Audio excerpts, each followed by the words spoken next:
요새는 워낙 평균 수명이 많이 늘어나서 이제 60대 정도는 뭐 나이 많은 축에 끼지도 못합니다. 저도 벌써 어느덧 나이가 60대 중반으로 접어들어 가고 있지만, 그래도 아직 제 나이가 뭐 그리 많은 나이라고는 생각하지 않습니다. 그래도 아주 가끔씩은 내가 나이를 먹기는 먹었구나, 내가 늙었구나 하는 생각이 들 때가 있습니다. 그때가 이제 언제인고 하니 주로 학교 동창들을 만날 때예요. 학교 동창들을 만날 때. 어쩌다가 오래간만에 동창들을 만나 저 이야기하다 보면은 전부 다 옛날 얘기만 하고 있어요. 전부 다 옛날 얘기. 오래간만에 친구들끼리 만나가지고 맨 하는 얘기가 옛날 얘기입니다. 뭐 옛날에 학교 다닐 때 이야기, 옛날에 놀러 갔을 때 이야기, 옛날에 사고 치고 다닐 때 이야기, 옛날에 뭐 할 때 이야기, 옛날에 뭐 할 때 이야기.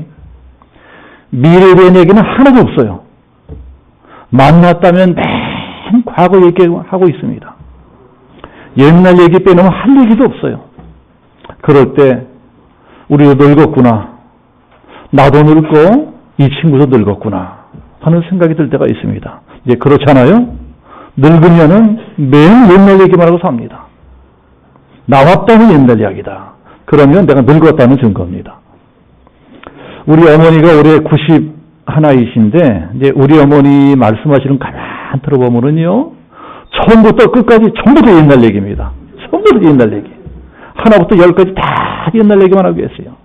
노인들의 특징이 그것입니다. 매일 옛날 얘기만 하는 겁니다. 우리 교회도 어르신들 많으신데 한번 잘 생각해 보세요. 가슴에 손을 얹고 나는 평소 어떤 이야기만 하고 사나. 틀림없이 매일 옛날 얘기만 하고 사실 것입니다. 그게 바로 내가 늙었다는 증거입니다. 제가 최근에 이런 것을 깨닫고 나도 정신 차려야 되겠구나. 이러다가 나도 모르게 진짜 애늙은이 되어버리겠다. 이제 60대에 늙은 소리하고 다니면 애늙은이. 똑같이 나이를 먹어 살아가도 이 세상에는 두 종류의 사람이 있습니다. 하나는 늘 과거만 돌아보고 사는 사람이 있고, 또 하나는 미래를 바라보며 사는 사람이 있습니다. 과거만 생각하고 사는 사람을 과거 지향적인 사람이라고 하고, 미래를 바라보며 사는 사람들을 미래 지향적인 사람이라고 합니다. 저는 이거는 나이하고는 별 상관이 없다고 생각을 합니다. 한 20대, 30대밖에 안 되는 젊은 사람이라 할지라도 내일에 대한 꿈도 없이 미래의 목표도 없이 맨 지난 일만 생각하고 그때 내가 왜 그랬을까? 왜 또 멍청하게 살았을까? 이러고 사는 사람이 있다면 그 사람은 이미 늙은 사람입니다. 몸이 늙기 전에 마음이 먼저 늙어버렸어요. 그러나 비록 60대, 70대, 80대 그 이상 그런 노인이라 할지라도 아직도 뭔가 꿈을 가지고 있고 아직도 뭔가 미래에 대한 목표가 확실하고 그렇게 늘 미래를 바라보고 내일을 향해서 나아가는 사람이 있다면 그분은 젊은 사람입니다. 몸은 노인이라 할지라도 마음은 청년이에요. 그러한 분들을 청년 노인이라고 부릅니다. 오늘 성경에 그런 사람이 나옵니다. 자, 그 사람이 누구예요? 오늘 성경 빌립보서를 쓴 이 사도 바울. 사도 바울이 그런 사람입니다. 빌립보서는 이 사도 바울이 로마 감옥에 갇혔을 때 쓴 편지이기 때문에 옥중서신이라고 합니다. 옥중에서 썼다. 이제 신학자들이 생각하기를 이때 사도 바울의 나이가 이제 얼마쯤 되었을까?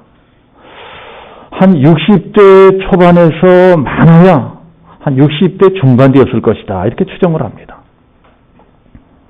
그러니 어쩌면 제 나이하고 비슷할지도 모르겠어요. 그러나 그때 당시는 사람들이 그리 오래 살지를 못했습니다. 그때는 지금보다 평균 수명이 훨씬 짧았어요. 뭐 전염병이라든가 이런 걸로 사람이 일찍 죽었습니다. 창세기를 보면 원래는 우리 인간들이 굉장히 오래 살았습니다. 뭐 창세기 보세요. 몇백 년 사는 건 보통입니다. 그러나 언제부터 우리 인간들의 수명이 급격히 줄어들기 시작하느냐? 노아의 홍수 때부터예요.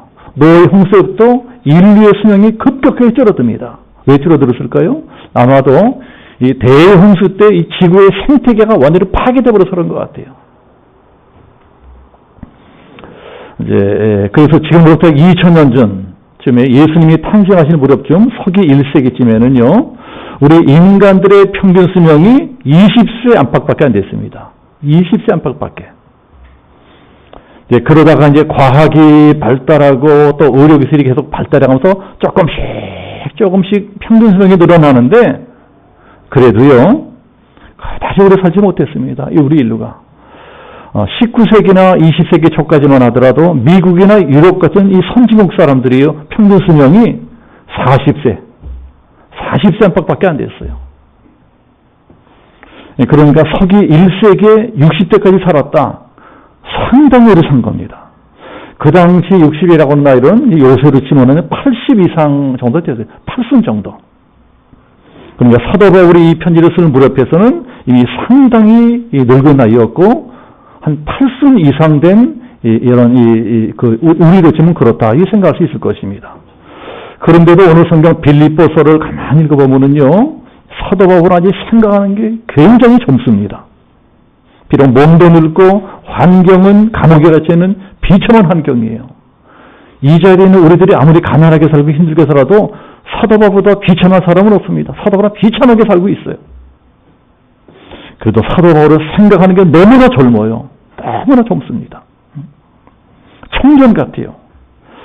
제가 오늘 이 성경을 다시 한번 보면서 참 도전을 받았습니다. 오늘 이 성경은 제가 주로 이 성구영신 예배 때라든가 연말연시 때 많이 하는 설교인데, 이 성경 보면서 새롭게 따지는 것이 있었습니다. 아하, 사도 바울은 이 나이에도 이렇게 젊게 살고 있었구나. 오히려 나보다도 훨씬 젊게 살고 있었어요. 그래서 오늘 성경을 천천히 들여다보면서 생각을 했습니다. 그렇다면 우리들도 어떻게 해야 젊게 살 수 있겠느냐? 우리도 어떻게 젊게 살 수 있겠느냐? 과연 어떻게 해야 내 나이보다 젊게 살 수 있겠느냐? 자기 나이보다 훨씬 나이 들어보는 사람들이 있습니다. 요새 특히 그런 사람들이 많아요. 요새 하도 벌어먹고 살기 힘들고 이러니까는요, 교회도 못 나오잖아요. 하도 직장 다니고 일하기 때문에 하도 벌어먹고 살기 힘들어가지고 옛날에 비해서는 아직 젊은 나이인데도 그 생각하는 것, 말하는 것이요, 늙은이 같아요. 노인들 같습니다. 젊게 사는 것이 축복입니다. 나이가 들어도 몸은 늙었어도 생각만은, 정신만은 젊은이 같다, 청년 같다. 세상에 그것만의 축복이 어디 있겠어요? 그러니 오늘 성경을 보면서 저도 마찬가지예요. 우리 성도님들도 우리들이 잘 생각해 봐야 될 것입니다. 어떻게 해야 우리도 사도 바울처럼 할 수 있겠느냐? 어떻게 우리도 젊게 살 수 있겠느냐? 제가 오늘 성경을 잘 보면서 이 세 가지 비결을 찾아냈어요. 세 가지. 자, 첫 번째는 우리가 젊게 살려면 오늘 지금, 그러니까 현재에 대한 불만을 가져야 되겠다. 젊게 살고 싶으면 늘 지금 현재에 대한 불만을 가져야 된다. 그렇다고 오해하시면 안 됩니다. 이게 막 불평불만하고 이러는 것이 아니고요. 똑같은 불만이라도 창조적 불만을 가져야 된다는 것입니다. 불만이라고 똑같은 불만이 아니에요. 쓸데없는 불평불만이 있는가 하면은 창조적인 불만도 있습니다.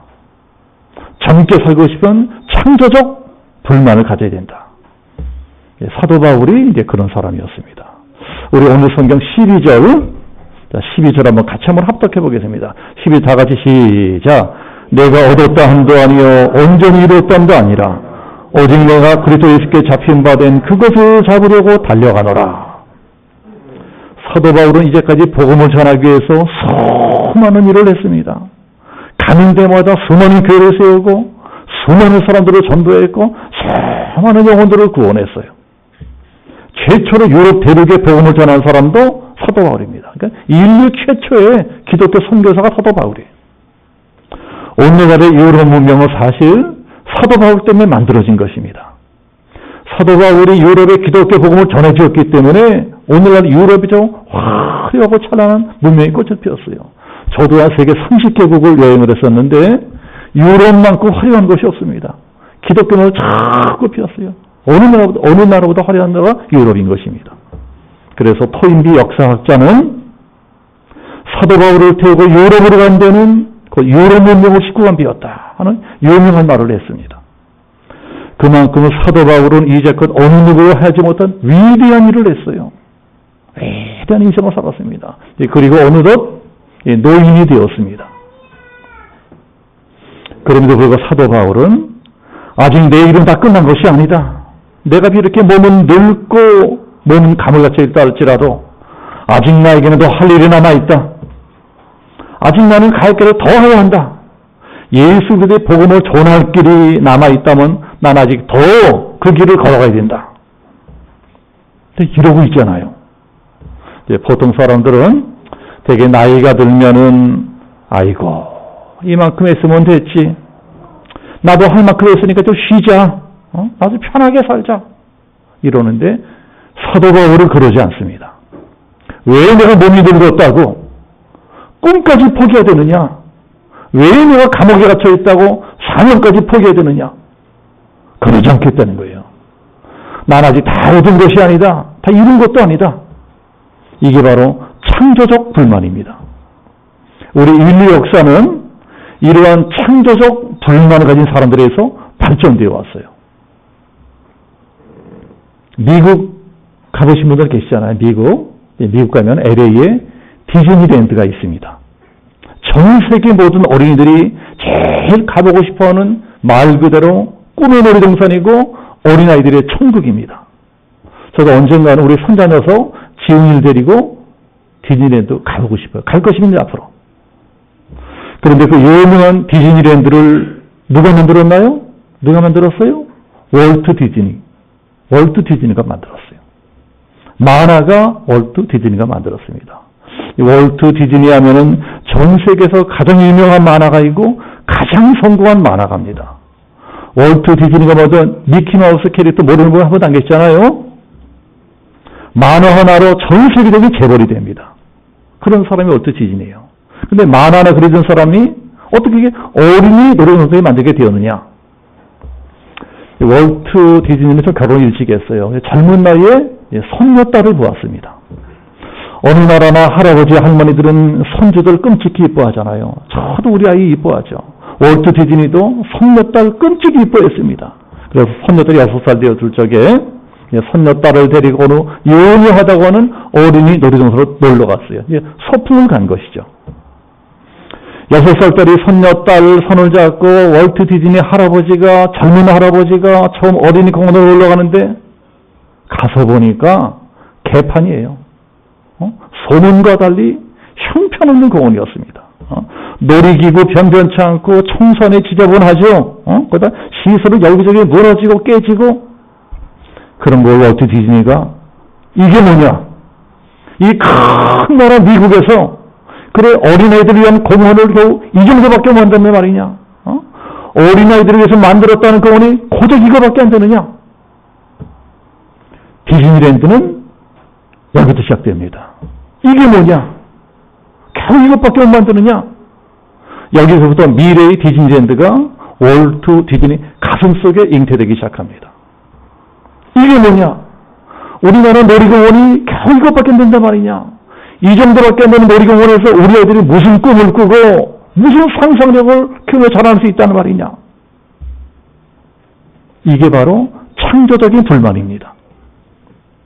이런 창조적 불만이 먼 훗날에 만들어질 그 거대한 디즈니랜드의 원동력이 되었어요.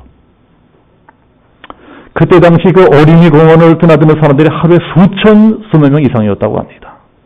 그 수만 명 되는 사람들이 애들을 데리고 어린이 공원으로 드나들면서도 아이고 뭐 애들 노는 데가 다 그렇지 뭐 애들 노는 데 이 정도면 되었지 뭐 이것이 얼마나 더 잘 만들겠어? 다들 그러고 있는데 오직 한 사람 월트 디즈니만이 이게 뭐냐? 우리 어린애들 위한 공원을 겨우 이 정도밖에 못한단 말이냐? 창조적 불만을 갖게 되었습니다. 가만 생각해 보니까요, 이제 저도 한때 그럴 때가 있었어요. 다 아시다시피 저는 목사 되기 전에 만화가였습니다. 만화가. 목회하느라고 만화를 거의 못 그립니다. 책을 낸 지도 굉장히 오래됐어요. 그래도 아직은 저를 기억하는 사람들이 조금은 남아있는 것 같아요. 이제 얼마 전에도 어느 잡지사에서 이제 저를 취재하러 왔어요. 우리 교회. 이제 저를 취재해서 이제 잡지에 기사를 썼습니다. 그 기사를 보니까 저를 기독교 복음문화의 선구자다. 이렇게 써놨더라고요. 선구자라고 할 말이 좀 거창하긴 하지만, 제가 이제 기독교 복음문화라는 장르를 처음 시작한 사람이가 맞는 말입니다. 지난 80년대 말에 처음 기독교 이 복음문화라는 장르를 개척을 했어요. 그리고 80년대, 90년대에 수많은 기독교 복음문화를 출판했고, 뭐 국민일보, 뭐 CBS 이때에서 많은 활동을 했습니다. 그런데 그렇게 처음 기독교 복음문화를 시작한 동기가 뭐냐? 이런 전도지 있죠? 우리 교회 전도지. 전도지 때 전도지. 벌써 몇십 년 전의 일입니다. 하루는 저 울지를 입고 전철을 걸어가는데 영락교회 교인들이 막 노방전도를 하고 있더라고요. 이제 그 당시에 노방전도 굉장히 많이 했습니다. 열심히 영락교회 교인들이 전도지 놀아주면서 예수님이 되고 전도를 합니다. 근데 정작 사람들은 전도지 받자마자 다 버리고 가는 거예요. 받은 거 다 버리고 와. 길바닥에 버려진 전도지 크게 깔렸습니다. 그러니까 청소하는 아주머니들이 예수쟁이들 때문에 못 살겠다고 막 악다구리 막 욕을 해댔습니다. 보지도 않고 가는 거를 왜 나눠주고 지랄들이냐 말이야. 청소하느라 골 빠지겠다고. 제가 사람들이 버리고 한 전도지를 집어들고 보니까 솔직히 버리고 하게도 생겼어요. 아니 누가 보겠습니까? 이 바쁜 세상에 이 재미없는 거 누가 보겠어요? 그래서 제가 그걸 보면 생각했습니다. 이 비싼 돈을 들여서 이 비싼 종이에다가 아트지에다가 전도지를 만드는데 겨우 이렇게밖에 못 만드느냐? 왜 이렇게밖에 못 만들까? 꼭 이렇게 재미없게 만들어야 되나? 그게 바로 저에게는 창조적 불만이었습니다. 그런 거밖에 못 만드느냐? 이왕 만들 바에 좀 사람들이 재미있게 볼 수 있는 그런 전도지를 만들 수는 없겠느냐? 그러다가 만화로 전도지를 만들면 좋겠다 하는 생각을 했어요. 만화로 재미있게 전도지를 그리면 최소한 예수는 안 믿어도 보지도 않고 버리고 이런 이들만은 막을 수 있지 않겠느냐. 그렇게 제가 처음 만든 만화 전도지가 대박을 터뜨렸습니다. 정신없이 전국적으로 팔려나갔어요. 그게 기독교 만화의 시작이었습니다. 창조적 불만. 만약에 누구든지 이렇게 창조적 불만을 가지고 선다면 그 사람은 나이가 몇이든 아주 젊은 겁니다. 젊은 사람이에요. 그러나 그런 게 전혀 없다면 그 사람은 젊어서도 이미 늙은 겁니다. 늙었어요. 창조적 불만의 반대말이 뭘까요? 현실 안주. 이만하면 됐지. 나보다 어떡하란 말이야. 에라, 대충 살자. 그냥 어영영 살자. 아둥바둥 한다고 뭐가 달라지겠느냐. 그럼 그때부터 팍팍 늙기 시작합니다. 급속도로 꼰대가 돼가는 겁니다. 똑같은 불만이라도 불만을 위한 불만은 아무 의미가 없습니다. 창조적 불만이 돼야 돼요. 창조적 불만은 그냥 불평불만하고 이런 것하고는 전혀 다릅니다. 왜 달라요? 창조적 불만은 반드시 창조적 대안을 처단하게 되어 있습니다. 창조적 대안. 꼭 이것밖에 못하나? 이렇게밖에 못하나? 좀 더 나은 방법은 없을까? 그게 내 인생을 바꾸는 것입니다. 그게 역사를 바꾸는 것입니다. 이게 우리 젊게 사는 비결이에요. 자, 두 번째. 또 젊게 살려면 어떻게 살아야 되겠느냐. 미래에 대한 확고한 목표가 있어야 됩니다. 우리 14절, 자, 14절. 같이 한번 합독해 보겠습니다. 14절 다 같이 시작. 푯대를 향하여 그리스도 예수 안에서 하나님이 위에서 부르신 부름의 상을 향하여 달려가노라. 사도 바울은요, 예수님을 만나고 난 다음에 확고한 인생의 목표를 세웠습니다. 나는 오직 주 예수 그리스도를 전파하는 일에 내 인생을 바치겠다. 푯대를 향해 달려가는 것입니다. 축구 선수가 골을 향해서 막 골을 드리블하면서 달려가는 것처럼 나는 예수라는 푯대를 향해서 달려가겠다. 표대를 다른 말로 하자면 하나님이 위에서 부르신 부름을 뜻합니다. 위에서 부르신 그 부름을 향해서 달려가는 거예요. 하늘에서 부르신 그 부름을 향해서 막 달려가는 것입니다. 이것을 바로 소명이라고 합니다. 부르심. 자, 그 일을 잘 감당하면은 하늘 하나님께서 뭘 주세요? 상을 줘요, 상. 하늘의 면류관을 씌워주신대요. 사도 바울은 그 면류관을 받고 있는 자기의 모습을 바라보는 것입니다. 그 면류관을 쓰겠다고 막 달려가고 있는 것입니다. 그 면류관이 표대. 면류관을 요새 우리들이 쓰는 말로 하자면은요, 이게 바로 금메달이에요, 금메달. 올림픽 경기에 나가는 운동선수에게는요, 금메달 따는 것이 최고 영광입니다. 금메달. 올림픽에서 금메달 하나만 따면은 온 나라가 뒤집어집니다. 대통령이 축전을 보내고 막 텔레비에서 막 생중계하고 난리가 나죠. 우리가 믿음의 싸움을 다 싸우고 나중에 저 천국에 들어갈 적에 천국에서도 그런 난리에서 뒤집어진다는 거예요. 면류관을 쓰여 적에.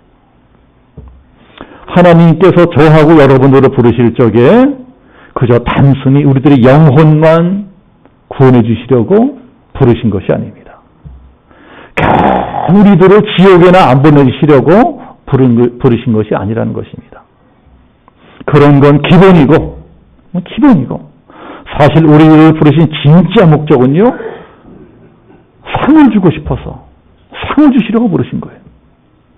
상을 주시려고 우리들에게, 저에게, 여러분들에게 이것도 맡겨주시고 저것도 맡겨주세요. 야야, 너 나를 위해서 세상에서 일을 한번 해보거라. 너 하늘나라 오기 전에 꼭 이것만 하고 오너라.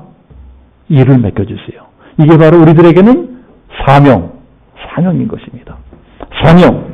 내가 꼭 해야 될 일이 사명이에요. 그것은 이 사람들마다 다 다릅니다. 사도 바울에게는 그 일이 이방인들에게 복음을 전하는 일이었습니다. 베드로에게는 그 일이 유대인들에게 복음을 전하는 일이었어요.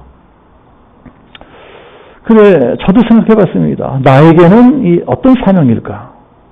가만히 생각해 보니까요, 이제 저에게는 이 만화로 복음을 전하는 일이 이 사명이었어요. 이 만화로 복음을 전하는 일. 그래서 저는 처음으로 기독교 복음만화라고 하는 장르를 시작을 했어요.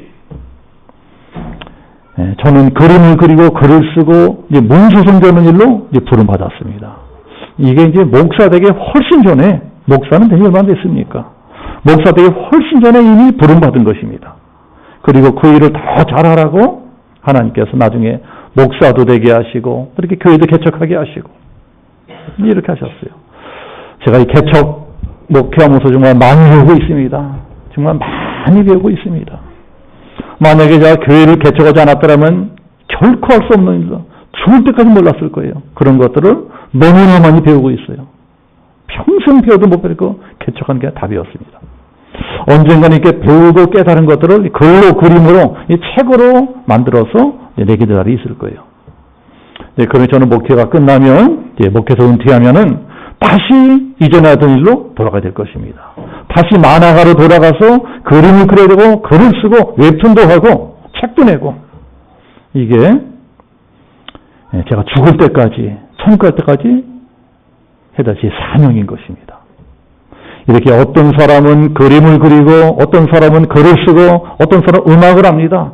그 일을 하라고 부름을 받은 것입니다. 어떤 사람은 사업가로, 어떤 사람은 공무원으로, 어떤 사람은 기술자로, 어떤 사람은 선생님으로, 어떤 사람은 건축가로, 어떤 사람은 의사로, 다 사람마다 부르심이 다르고 재능이 다르고 달란트가 다릅니다.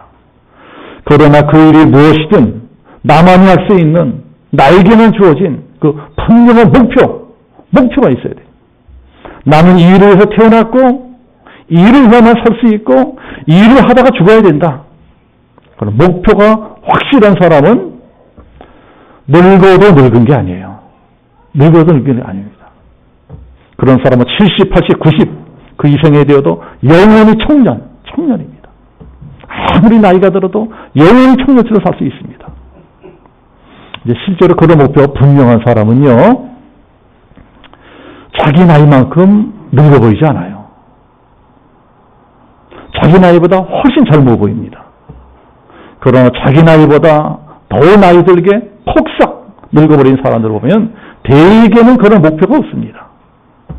아이고, 내 나이가 몇인데 나도 이제 어쩌라고. 난 틀렸어. 아유, 내가 살다 죽는 거야. 그런 사람들은 자기 나이보다 훨씬 나이가 들어 보입니다.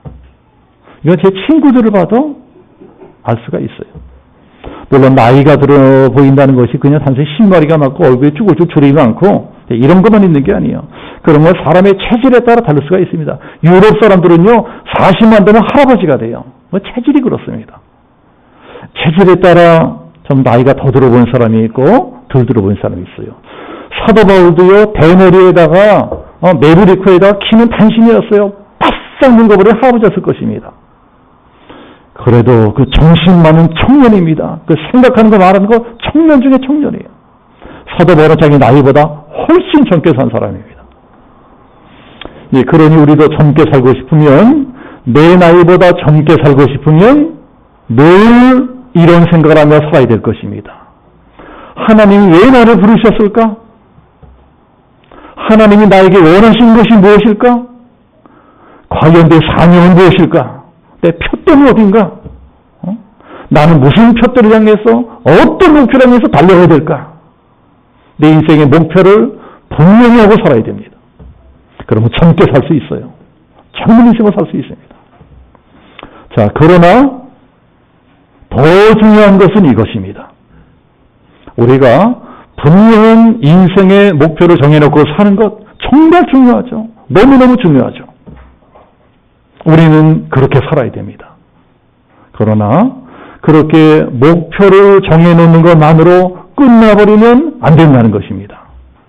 아무리 좋은 목표를 정해놓으면 뭐예요? 이 세상에 그 목표에 도달하지 못하고 중도에 포기해버린 사람이 너무나 많습니다.